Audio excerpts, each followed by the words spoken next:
first came out, I refused to use it. I was like, no, that's cheating. Yeah, me too, dude. I thought it was cheating, and I also thought it was like all ugly girls, and I had every excuse not to use it. But if you figure out how to do it well, it works really well. Like you get a lot more leads in the same amount of time that you could from anywhere else if you're in the right city. Some cities just not as good for Tinder, but some cities are insane.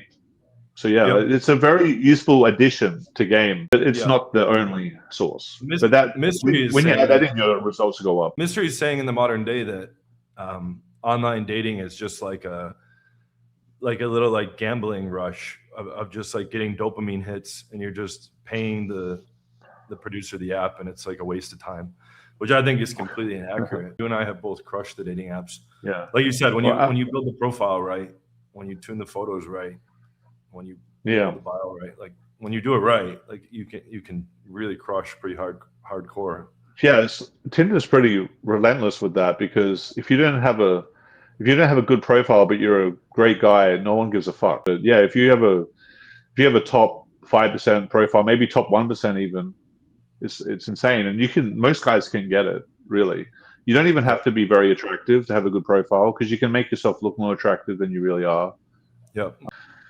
But yeah, you still got a core approach, because you need to learn how to do that first part. Yeah, like you and I and Connor, who's the other coach on the 8-week program, like we were forced to master cold approach because there was no online dating.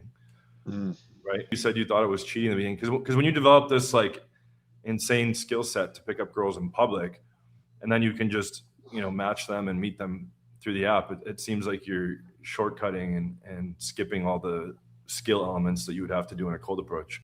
And then you come to terms with, okay, this is going to help me bang more hot girls, which at the end of the day is the ultimate point.